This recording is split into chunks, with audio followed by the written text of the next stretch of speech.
जून हा जागतिक पर्यावरण दिन म्हणून साजरा केला जातो. हा केवळ सिम्बॉलिक न राहता हा आपण आपल्या कृतीत उतरवायचा आहे. एवढा निसर्गरम्य ठिकाणी जमून आपण आज पिकनिकला नाही आलोय हे भान असू द्या.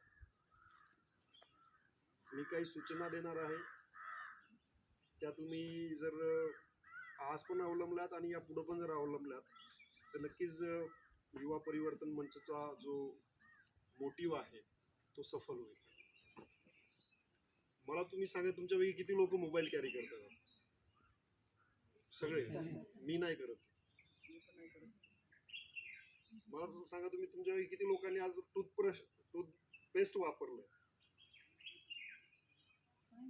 200 वर्षापूर्वी जी मानव जात आहे, कमीत कमी याचा लिखित इतिहास 5000 वर्षांचा आहे.